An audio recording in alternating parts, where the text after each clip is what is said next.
नमस्कार दोस्तों, मैं राकेश वर्मा आप सभी का स्वागत करता हूं आपके अपने परिवार एसएन गुरुकुल पर। साथियों, बेहद ही मार्मिक यह खबर है, दिल को द्रवित, आंखें नम कर देने वाली दुखदायी खबर है। हम ईश्वर से प्रार्थना करते हैं कि इस प्रकार की घटनाएं किसी भी परिवार के साथ न घटे। साथियों, मुजफ्फरपुर जिला के औराई प्रखंड के +2 हाई स्कूल मटिहानी में 2014 से ही नियोजित शिक्षक के रूप में कार्यरत डॉक्टर अविनाश कुमार का विद्यालय से घर लौटते क्रम लू लगने के कारण उनका बाइक से एक्सीडेंट हो जाता है और उसके बाद जब वो हॉस्पिटल पहुंचते हैं तो वहां कुछ ही समय में प्राथमिक उपचार करने के दरमियान ही वहां के जो डॉक्टर हैं, चिकित्सक हैं, वे उन्हें मृत घोषित कर देते हैं। आप सभी को मैं बताते चलूं कि डॉक्टर अविनाश जब घर से निकल रहे थे तो पुत्र पिता के बीच वार्तालाप हुआ था। डॉक्टर अविनाश के पिता उन्हें बार बार मना कर रहे थे, शायद पिता को आगाह हो चुका था, उनकी आत्मा गवाही दे रही थी कि कहीं कुछ अनहोनी न हो जाए। हालांकि इस प्रकार की जब आवाजें अंदर से आती हैं तो नकारात्मक जरूर होते हैं, लेकिन उसे प्रकट नहीं करता है व्यक्ति कि हाँ, मेरे अंदर से इस प्रकार के भाव आ रहे हैं, ऐसा हो सकता है। उसको दबाए रहता है व्यक्ति और सामने वाले को मना कर रहा होता है कि मत करो ऐसा, मत करो ऐसा। और वैसा ही इस घटना में भी देखने को मिला। डॉक्टर अविनाश के पिता बार बार कहते रहे कि मत जाओ आज, लेकिन पुत्र अपने पिता के आज्ञा से भी अत्यधिक महत्व एसएसके के पाठक के निर्देश को दिया। उसके पीछे का कारण क्या रहा तो आप सभी देख पा रहे हैं कि शिक्षा विभाग के अपर मुख्य सचिव एक छोटी सी भूल को लेकर के भी कारण बताओ नोटिस जारी कर देते हैं। आपको लग रहा होगा कि कारण बताओ नोटिस होता क्या है, एक दिन का वेतन ही तो कटेगा ना, नहीं जाएंगे तो। नहीं, एक दिन का वेतन कटने का मतलब है कि उस शिक्षक के सर्विस बुक में दाग लग जाना, और सर्विस बुक में दाग लगने का मतलब है कि उसे न तो पदोन्नति मिल पाएगा और न ही वेतन वृद्धि हो पाएगा। उसे एक दिन का भी वेतन जिस शिक्षक का कट जाता है, सर्विस बुक में जब दाग लग जाता है तो उसका पदोन्नति और वेतन वृद्धि हेतु काफी मुश्किलातों का सामना करना पड़ता है। उससे बचने के लिए जब कारण बताओ नोटिस दिया जाता है शिक्षक शिक्षिकाओं को, तो चूंकि एक दिन का वेतन मात्र 1200-1400 रुपए होता है, लेकिन चूंकि सर्विस बुक में दाग लग जाएगा, उससे बचने के लिए और जाकर के मैनेज करते हैं अपने अधिकारियों के साथ, और 1200-1400 रुपए वेतन बचाने के चक्कर में सर्विस बुक में दाग न लगे, उससे बचने के लिए वे 12-14 हजार रुपए देकर के और मैनेज करते हैं। तो कारण बताओ नोटिस के पीछे का खेल यह है। तो डॉक्टर अविनाश अपने पिता से कहते हैं कि यदि हम नहीं जाते हैं तो एसएसके के पाठक कार्रवाई कर देंगे, इस वजह से विद्यालय जाना अनिवार्य है। और वे पिता के बार बार मना करने के बावजूद भी विद्यालय जाते हैं। लेकिन न तो डॉक्टर अविनाश को पता था कि पिता आखिर क्यों मना कर रहे हैं, कि वे विद्यालय से लौट भी नहीं पाएंगे घर, फिर उन्हें जो है पिता से मुलाकात भी नहीं होगी, और न ही पिता को ज्ञात था कि पुत्र घर लौट नहीं पाएगा, उन्हें उनके पुत्र से जो है मुलाकात नहीं हो पाएगा। और घटना कुछ ऐसा ही घट जाता है।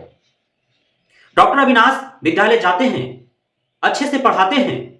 जब विद्यालय छुट्टी होने के बाद सारा ऑफिशियल कार्य निपटा लेने के बाद, क्योंकि चुनाव की प्रक्रियाएं भी चल रही है, तो उसे लेकर के भी अत्यधिक कार्यभार है शिक्षक शिक्षिकाओं के ऊपर, एवं अन्य जो प्रकार के कार्य हैं, भी नामांकन भी चल रहे हैं, उसे लेकर के भी कार्य हैं।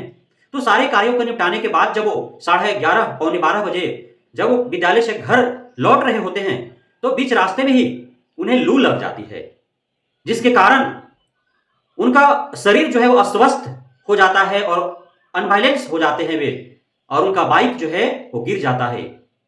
उसके बाद जैसे तैसे उनके सहयोगी शिक्षक जो है उन्हें पास के ही मेडिकल कॉलेज में, मेडिकल हॉस्पिटल में वो पहुंचाते हैं, जहां पर प्राथमिक उपचार तो होता है, परंतु वहां के चिकित्सक उन्हें मृत घोषित कर देते हैं। अब इस मृत्यु के पीछे का कारण क्या है, तो वह सिर्फ और सिर्फ इस भीषण गर्मी में, गर्मी के छुट्टी होने के बावजूद भी,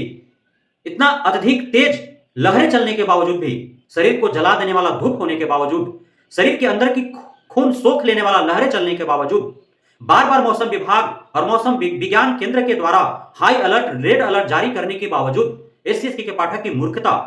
उनकी धूर्तता, उनकी निष्ठुरता, निरंकुशता, निर्लजता, निर्ममता, इस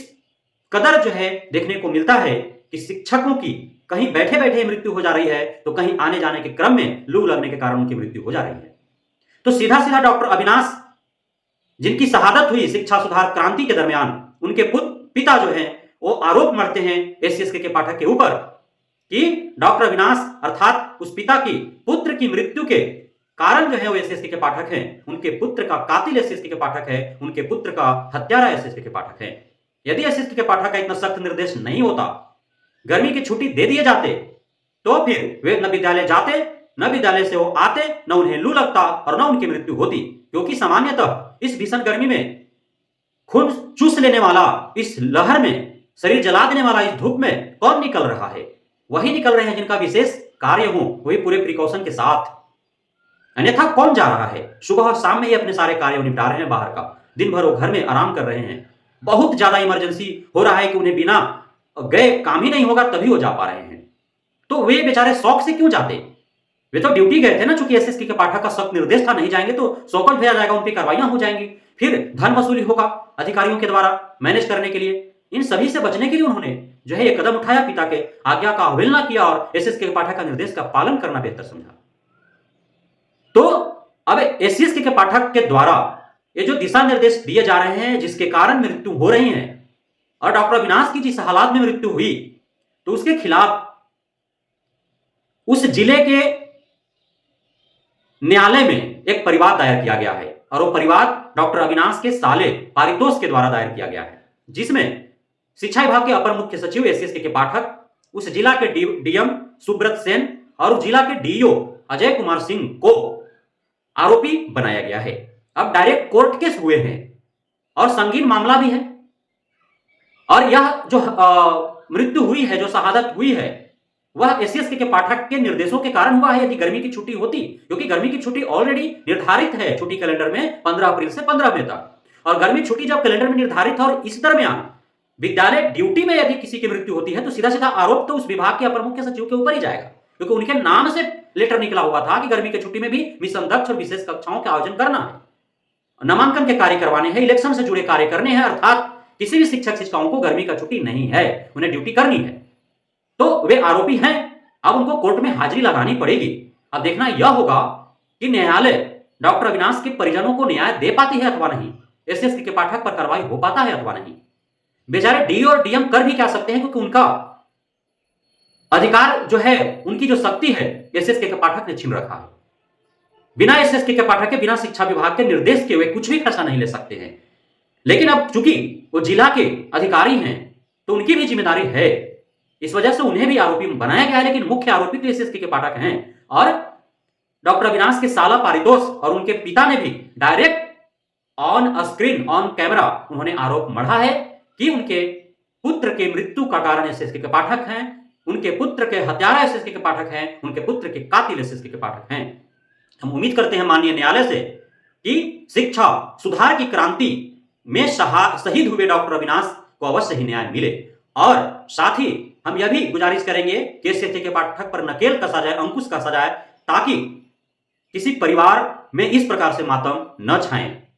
शिक्षक की मृत्यु न हो, छात्राओं की मृत्यु न हो। तो इसे आप सभी को आवाजें बुलंद करनी है, उठाने हैं आवाज, इस प्रकार की घटनाएं जहां भी घट रही हैं। बहुत बहुत धन्यवाद आप सभी साथियों का हमारे साथ जुड़े रहने के लिए, बने रहने के लिए, इतना प्यार देने के लिए, भरोसा बनाने के लिए। जय हिंद।